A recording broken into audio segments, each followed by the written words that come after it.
Tuhan di kota Ambon. Terima kasih, kami bangga karena Tuhan kita selalu ajaib dan luar biasa. Nah, terima kasih buat ucapan-ucapan, doa-doa Bapak Ibu bagi saya hari kemarin. Bersyukur bahwa dalam usia yang ulang tahun dan usia yang begini kami ada di dalam pelayanan, karena tidak semua orang punya kesempatan dalam usianya ada dalam atau ulang tahunnya ada dalam pelayanan. Banyak orang menghabiskan hari-hari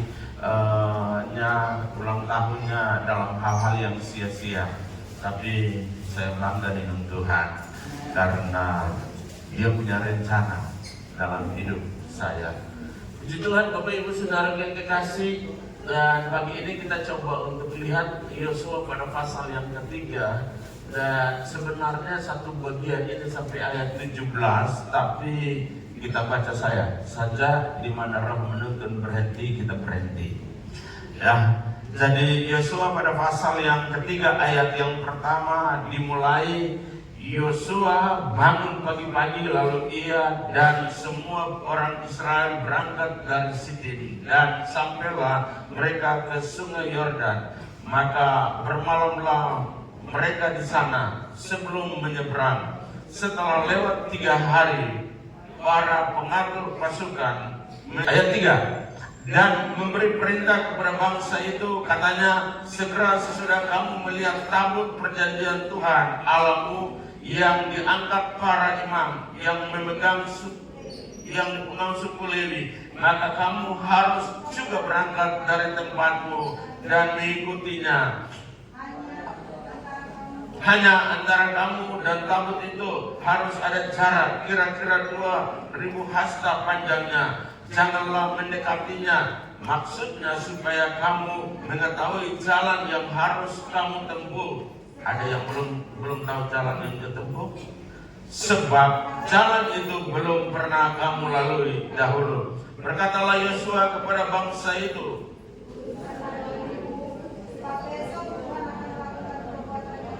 mengapa bukan sekarang, mesti tunggu esok?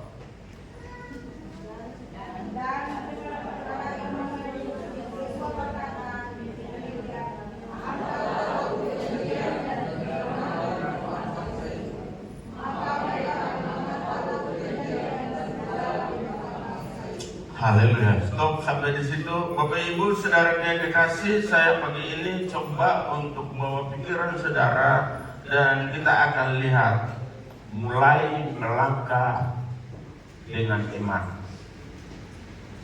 Ada beberapa pernyataan atau kalimat yang saya coba untuk katakan tadi. Apakah masih di antara kita yang belum tahu jalannya? Ada? Hari ini saya akan menunjukkan jalan itu bagi saudara.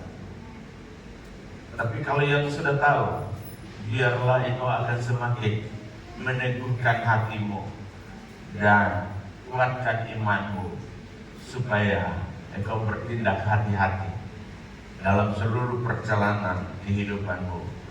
Tapi juga dalam ayat yang berikutnya berkata, kuduskanlah dirimu, supaya sebab besok aku akan melakukan perbuatan-perbuatan yang ajaib. Maka tadi saya katakan, mengapa bukan sekarang? Mesti tunggu esok. Karena waktu sekarang adalah waktu kita.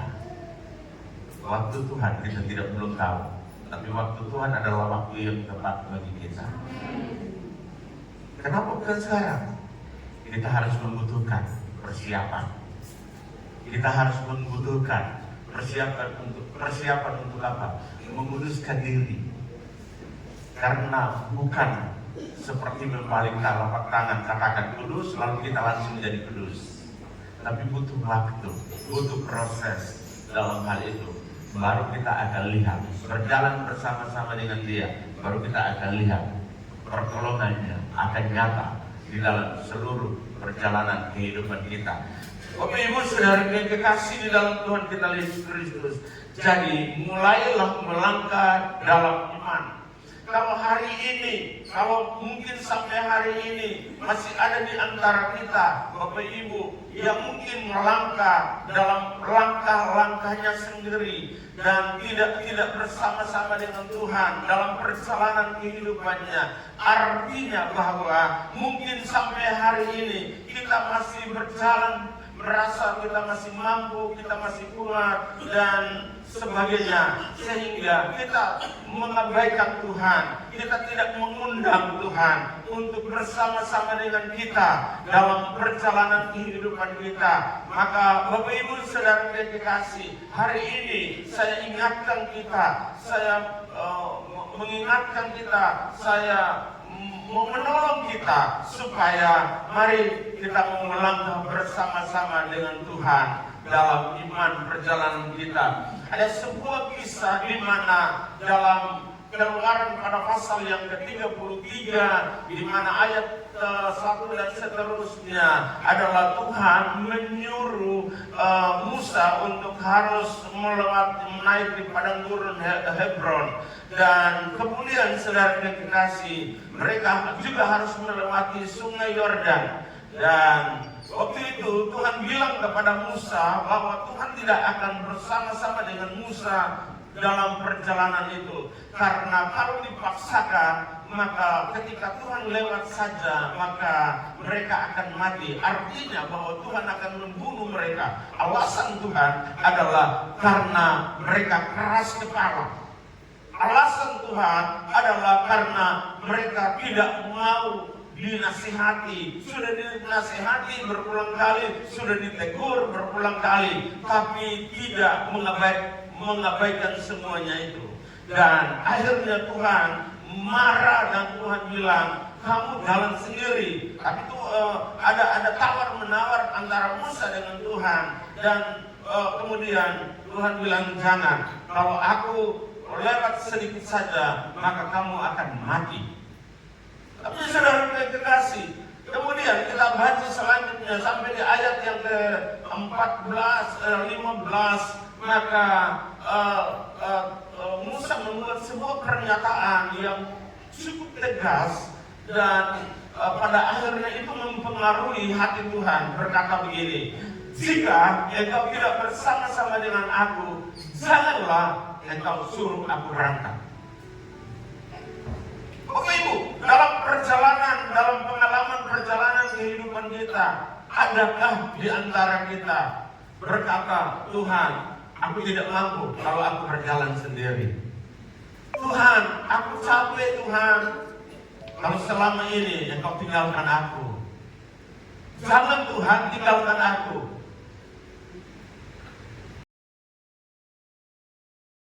Lepaskan tanganmu daripadaku. Tapi biarlah engkau pegang tanganku, engkau menuntun langkah-langkahku Tuhan. Apa-apa. Ataukah masih kita merasa nyaman dalam perjalanan kita? Kita masih merasa nyaman dalam hidup kita. Dan kita masih acuh.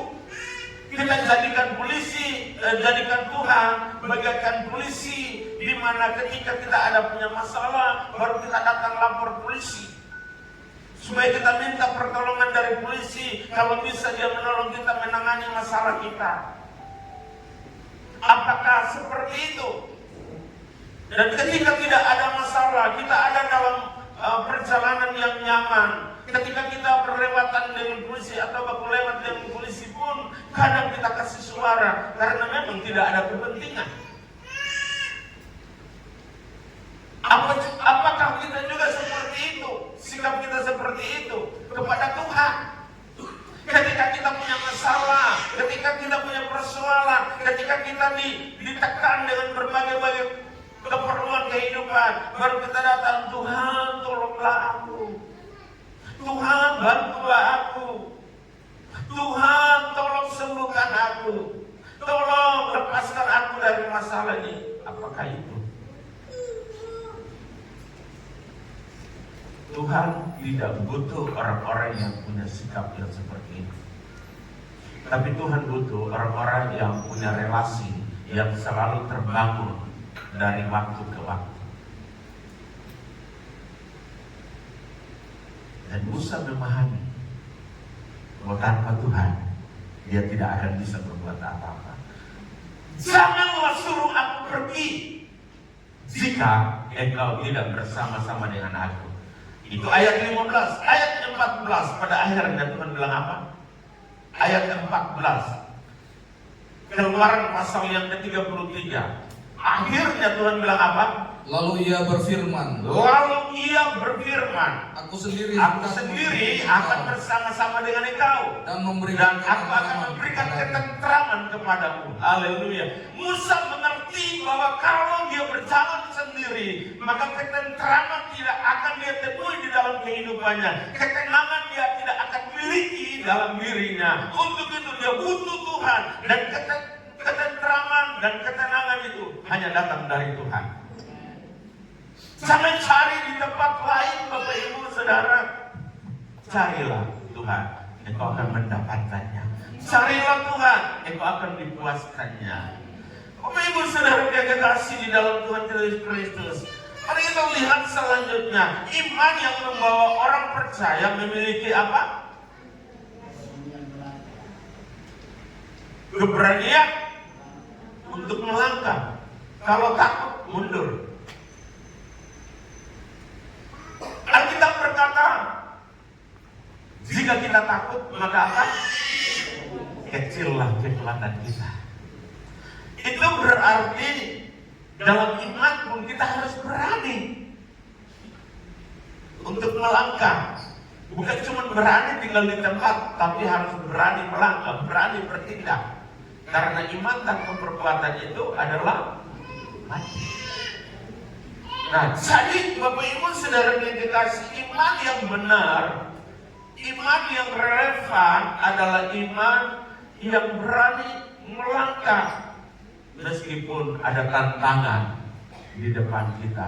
Jangan karena kita lihat tantangan lalu kita menjadi kecut dan tawar hati. Jangan kita melihat tantangan di depan, akhirnya kita menjadi ragu dan takut. Kita menjadi panik dan akhirnya kita tidak bisa berbuat sesuatu. Maka kita tidak akan pernah melihat jalan keluar dari Tuhan. Tapi orang yang melangkah tanpa harus melihat apa yang ada di depannya, tantangan apapun yang ada di depannya, dia akan pasti mengalami terobosan dari Tuhan. Dia pasti akan melihat jalan keluar dari Tuhan. Dia pasti akan melihat kemenangan lepas kemenangan yang Tuhan akan berikan kepadanya. Orang yang takut tidak akan pernah mengalami kemenangan. Orang yang takut tidak akan pernah melihat jalan keluar. Orang yang takut tidak akan pernah dapat apa-apa dalam kehidupannya. Dan jangan sampai kita ditipu oleh setan, musuh kita. Dia menaruh perasaan-perasaan yang seperti itu.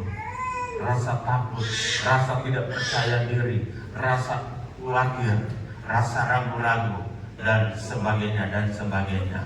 Untuk apa? Untuk membuat kita tidak berani berbuat apa-apa. Untuk membuat kita tidak berani untuk apa? Melangkah.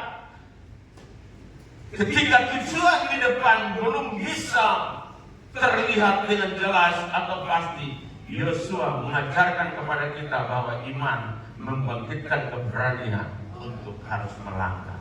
Kita tahu dalam pasal pertama, pasal kedua, bagaimana dengan keadaan dan sikap Yosua ketika Musa dipanggil Tuhan. Dia takut. Dia pikir Yosua yang penuh dengan wibawa yang begitu, Yosua yang penuh dengan hikmah, Musa yang penuh dengan wibawa, dengan hikmat yang begitu. Bangsa ini juga masih tidak dengar, apalagi dia cuma adalah seorang penolong, membawa perlengkapan senjata daripada Musa. Mau membuat kita apa yang menjadi setan suami buat kita, yang membuat kita takut untuk melangkah, yang membuat kita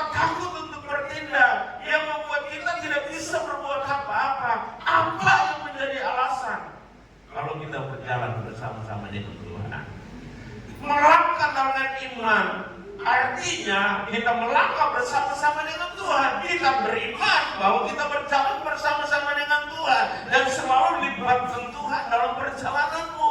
Jangan biarkan Tuhan jauh daripadamu. Jangan kita belajar. Kita juga belajar dari para murid Kristus adalah ada yang berjalan jauh dari Yesus. Mari kita belajar untuk jangan berjalan jauh dari Yesus, tapi kita belajar seperti Yohanes, kita berjalan dekat dengan Yesus. Haleluya. Dan kalau kita berjalan dekat dengan Yesus, maka Yesus akan bersama-sama dengan kita. Dia akan membela kita. Haleluya. Di dalam seluruh apapun masalah kehidupan kita, Yesus adalah jawaban atas semuanya. Mari kita belajar teladan Yosua, melangkah dengan iman. Apa yang harus kita belajar dari Yosua? Melangkah dengan iman adalah yang pertama didasari dengan kekudusan. Ayat 5 berkata, Berkatalah Yosua kepada bangsa itu, kuduskanlah dirimu, sebab besok Tuhan akan melakukan perkara yang ajaib di antara kamu. Kenapa? Kuduskanlah dirimu, sebab besok Tuhan akan melakukan perbuatan ajaib di antara kamu. Saya katakan, mengapa bukan sekarang? Waktu kita bukan waktu Tuhan. Kita lagi butuh saat ini. Mengapa Tuhan tunda? Mengapa Tuhan masih tunda hari esok? Sekarang saya butuh Tuhan. Bukankah kadang kita berdoa begitu? Tapi kadang Tuhan juga bilang, tunggu. Artinya kita harus memperbaiki diri kita. Kita harus mempersiapkan diri kita sebaik mungkin. Karena jawaban itu datang kalau kita belum siap. Itu bukan menjadi berkat bagi kita, tapi sebaliknya menjadi kutuk. Dan Tuhan bilang, kuduskanlah dirimu, sebab besok apa? Tuhan akan melakukan perbuatan yang ajaib. Jadi kekudusan selalu berbicara tentang sesuatu yang disiapkan, dikhususkan atau dipisahkan. Jadi menguduskan diri berarti mengkhususkan hidup hanya untuk Tuhan. Dan sekali lagi, bicara kekudusan itu berbicara tentang sesuatu yang disiapkan, sesuatu yang dipisahkan, sesuatu yang dikhususkan bagi Tuhan. Engkau sudah khususkan Tuhan dalam dirimu. Engkau sudah terpisah dari dunia ini. Dan itukah yang sudah engkau persiapkan dirimu untuk itu? Ataukah masih terlena, masih terbawa dengan pengaruh-pengaruh dunia ini? Orang yang mengasihi dunia dan apa yang ada di dalamnya akan binasa. Tetapi orang yang bersama dengan Tuhan, yang menyenangkan hati Tuhan, akan hidup untuk selama-lamanya. Sebab orang yang mengasihi dunia dan apa yang ada di dalamnya adalah hanya keinginan mata, keinginan daging, dan keangkuhan hidup.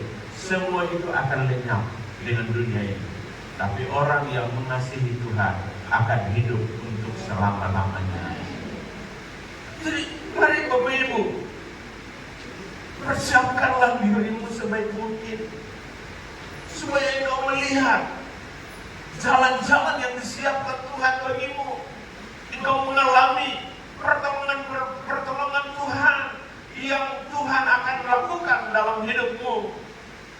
Persiapkan dirimu sebaik mungkin. Kadang kita bicara kekudusan, kata orang bilang, sok-sokan. Tidak. Tapi ini bicara tentang bagaimana kita mempersiapkan diri kita, mempersiapkan hidup kita untuk dikhususkan bagi Tuhan. Hidup sesuai dengan firman adalah cara untuk menjaga kekudusan hidup. Ada kuasa dan petunjuk di dalamnya. Artinya bahwa mau hidup kudus, petunjuknya ada di firman. Makanya harus baca firman. Haleluya. Makanya apa? Harus baca firman. Bagaimana mau hidup kudus? Tapi kita tidak tahu petunjuk untuk hidup kudus, untuk mempersiapkan diri kita. Kita bilang kita mengasihi Tuhan, tapi belum tentu syarat-syaratnya kita belum penuhi. Makanya kita tinggal terus jatuh bangun dalam perjalanan iman kita. Kita tidak pernah mengalami kedewasaan dalam iman kita,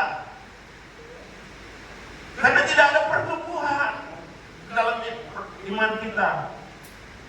Kita tidak pernah mengalami kemenangan dalam perjalanan iman kita. Kenapa? Karena kita tidak melengkapi diri kita dengan buku petunjuk yang adalah firman Tuhan bagi kita. Kita tidak melengkapi diri kita dengan apa? Buku petunjuk. Semua barang elektronik, barang apapun yang baru saudara beli, tetap disertai dengan buku petunjuk. Artinya bagaimana menggunakan barang itu. Contohnya HP. Tidak ada HP yang saudara beli tanpa ada buku petunjuk, kecuali itu HP pencurian. Iya kan? Kecuali untuk HP apa? Curian. Itu tidak dilengkapi dengan buku petunjuk. Apalagi mau masuk surga, buku petunjuknya untuk jalan menuju surga adalah firman Tuhan, Alkitab. Dan kita perlu untuk belajar, kita perlu untuk baca buku petunjuk kehidupan itu. Mazmur berkata, firman-Mu adalah pelita bagi kakiku dan suluh pada jalanku. Jadi perjalanan ini menuju kemana? Kita bilang kita punya iman, tapi kalau kita tidak melangkah bersama dengan Tuhan, seperti Musa, kalau engkau tidak bersama dengan aku, jangan suruh aku pergi. Ayat 14, aku sendiri akan menyertaimu dan aku memberikan ketenteraman bagimu. Oh, luar biasa saudara. Hidup ini tidak seperti biasanya, tapi bisa kalau ada Tuhan bersama-sama hidup kita. Hal yang berikut, mulai melangkah dengan iman. Hal yang kedua, bukan cuma hal yang pertama didasari dengan kekudusan, tapi hal yang kedua apa? Didasari dengan janji. Kalau sedang ada janji, kita akan bingung. Di dalam buku petunjuk ada janji. Haleluya. Di dalam buku petunjuk apa? Ada janji. Jadi mau berjalan bersama dengan Tuhan, dasari dengan janji Tuhan. Berjalan dalam iman didasari dengan janji. Tuhan memanggil Abraham dan menyuruh Abraham. Tuhan tidak cuma menyuruh pergi, tapi didasari dengan janji. Janjinya apa? Aku akan membimbing dan menuntun engkau ke tempat yang aku kehendaki. Itu janji, walaupun tidak jelas. Tapi di situ membutuhkan ketaatan, membutuhkan kesetiaan. Kadang kita mau tahu ujungnya dulu apa, baru kita mau. Tapi kalau tidak tahu, ragu-ragu. Sebaliknya, tapi Tuhan mau taat saja dulu tanpa kita mengerti. Kadang kita mau mengerti baru kita taat. Berbeda saudara. Taat dulu baru kita akan mengerti ujungnya. Taat dulu baru kita akan tahu seperti apa. Hari ini mungkin kita belum tahu, tapi belajar taat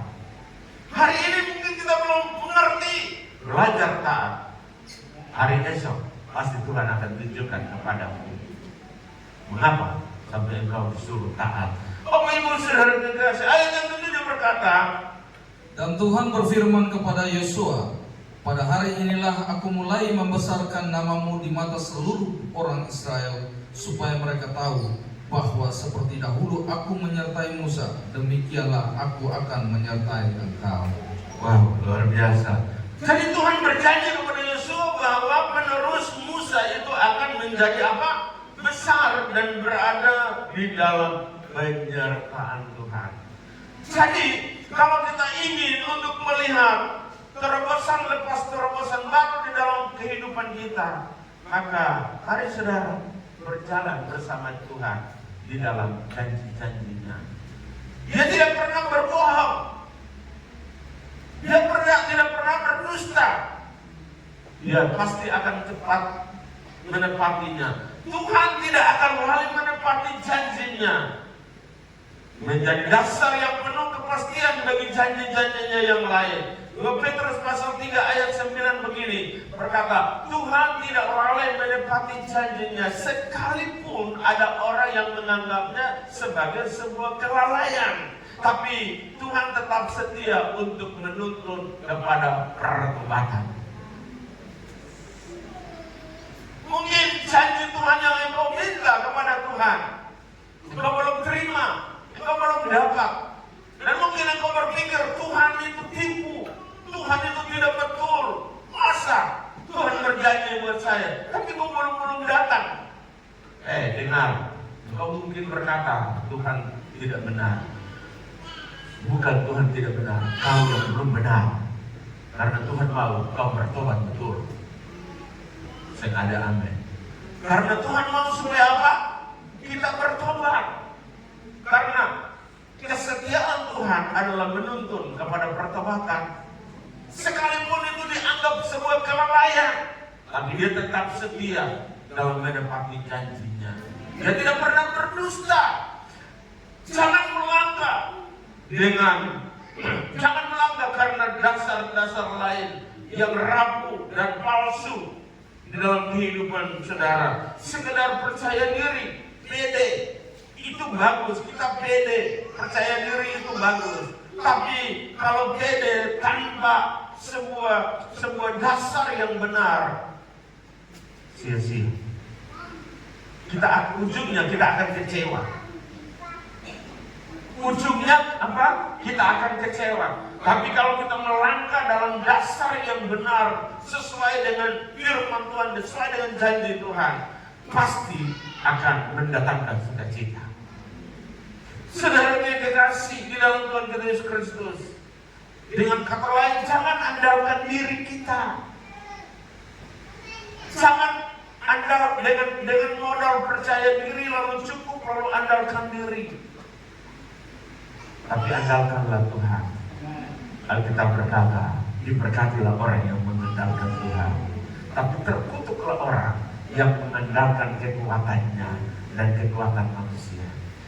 Bagian yang lain lebih baik bersandar kepada Tuhan daripada bersandar kepada para bangsawan. Yang selanjutnya, mulai melangkah dengan iman. Bukan hanya dengan keputusan, bukan hanya dengan janji, tetapi harus dengan keberanian. Tadi di awal saya sudah singgung sedikit ayat 13.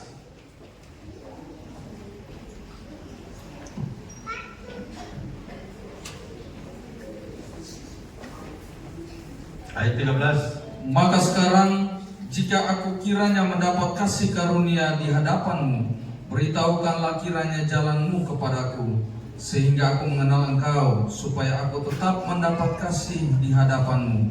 Ingatlah bahwa bangsa ini umatmu. Ada apa? Sehingga Yosua sampai di ayat ini, Yosua seolah-olah mulai ragu, mulai bimbang. Tapi pada akhirnya dia harus ungkapkan. Kadang kita jangan curhat salah tempat, saudara. Kenapa? Kalau curhat salah tempat, engkau akan menjadi apa? Korban. Jangan curhat di status Facebook saudara. Jangan curhat di orang-orang yang mulutnya ember. Nanti dia akan menceritakan saudara. Jangan curhat kepada orang-orang yang buaya lapar. Nanti engkau akan diterkam. Mengapa terjadi perselingkuhan banyak? Karena itu, ibu-ibu salah curhat. Curhat di teman kantornya, curhat di teman kuliahnya, curhat baik-baik. Pertama, ingin cuma curhat. Tapi kemudian lama-lama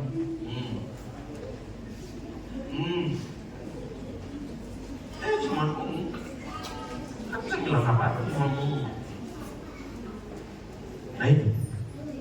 Jadi jangan salah curhat saudara. Lebih baik datang duduk di kaki Tuhan, sampaikanlah masalah. Daud berkata, aku memperkarakan masalahku dengan Engkau Tuhan. Lihatlah aku, inilah perkaraku Tuhan. Saudara yang kekasih, keberanian dalam ayat 13 katakan tadi, keberanian adalah penting yang akan mengantar kita berani melangkah. Sebaliknya, ketakutan tidak akan membawa kita ke manapun. Artinya, ketakutan tidak akan membawa keuntungan apa-apa di dalam diri kita. Bahkan ketakutan akan membuat kita akan semakin tidak akan berdaya. Makanya Tuhan mau bahwa supaya kita akan berani melangkah. Makanya dalam bagian yang lain berkata, jadilah kuat seperti laki-laki. Saya tidak mengerti mengapa diambil laki-laki. Bagi saya yang paling kuat itu perempuan. Karena laki-laki itu kenapa? Dia butuh penolong. Berarti kan laki-laki yang berguna banyak. Aceh kan? Iya, kita lihat konteksnya saudara. Artinya laki-laki itu terbatas, maka dia butuh penolong. Dan wanita itu juga yang membuat. Jadi membuat Mun terjebak. Itu wanita. Tapi kita tahu bahwa siapa? Delila juga yang membuat Simpson jatuh di tangan Delila. Simpson adalah orang yang hebat, kuat. Tapi cuma dengan rayuan Delila, ambruklah, matanya dicungkil. Jadi wanita-wanita yang ada di sini yang kuat, hebat. Tapi hati-hati, kuat dalam iman. Bawa rumah tangga mendukung suamimu untuk kuat, teguh dalam iman. Jangan bikin dong jatuh, jangan bikin dong hancur. Tapi jangan karena kuat lo taruh di bawah dia. Suami-suami DKI, mengerti suami DKI? Suami-suami di bawah ketiak istri, itu DKI. Kadang ketemu ada adik Emi yang bikin ketemu adik Steny juga kadang-kadang korban. Steny mau pipa tembak, matu, ketemu masuk utang. Bahwa dengan ketakutan kita tidak akan mungkin bisa berbuat apa-apa. Kita tidak bisa melangkah, kita tidak bisa bertindak. Tapi juga jangan sampai kita kelebihan keberanian akhirnya sebarang. Ini juga hati-hati. Harus tahu benar dasar-dasar yang membuat kita bisa bertindak. Langkah kita akan pasti. Tapi cuma asal nama, maka pasti kita akan menemui jalan. Kata orang begini, jangan mau pun mau. Nah ini juga bahaya saudara. Karena mau punya mau, kadang membuat kita juga nekat. Nah itu akan membawa bahaya, bencana di dalam kehidupan kita. Maka kembali lagi, harus tahu persis langkah-langkah dasarnya yang tepat, sehingga kita tidak akan salah di dalam bertindak, kita tidak akan salah dalam melangkah, kita tidak akan salah dalam melakukan apapun. Perintah Tuhan disertai janji bahwa ketika kaki para iman mengangkat tahu masuk ke sungai Yordan, sungai itu akan apa? terputus alirannya. Lihat, Yosua memimpin bangsa itu untuk menjadi pemberani dan melihat bahwa keberanian mereka mengantar mereka ke seberang. Artinya keberanian mereka membuat mereka mengalami kuasa Tuhan. Keberanian mereka membuat mereka melihat mujizat Tuhan.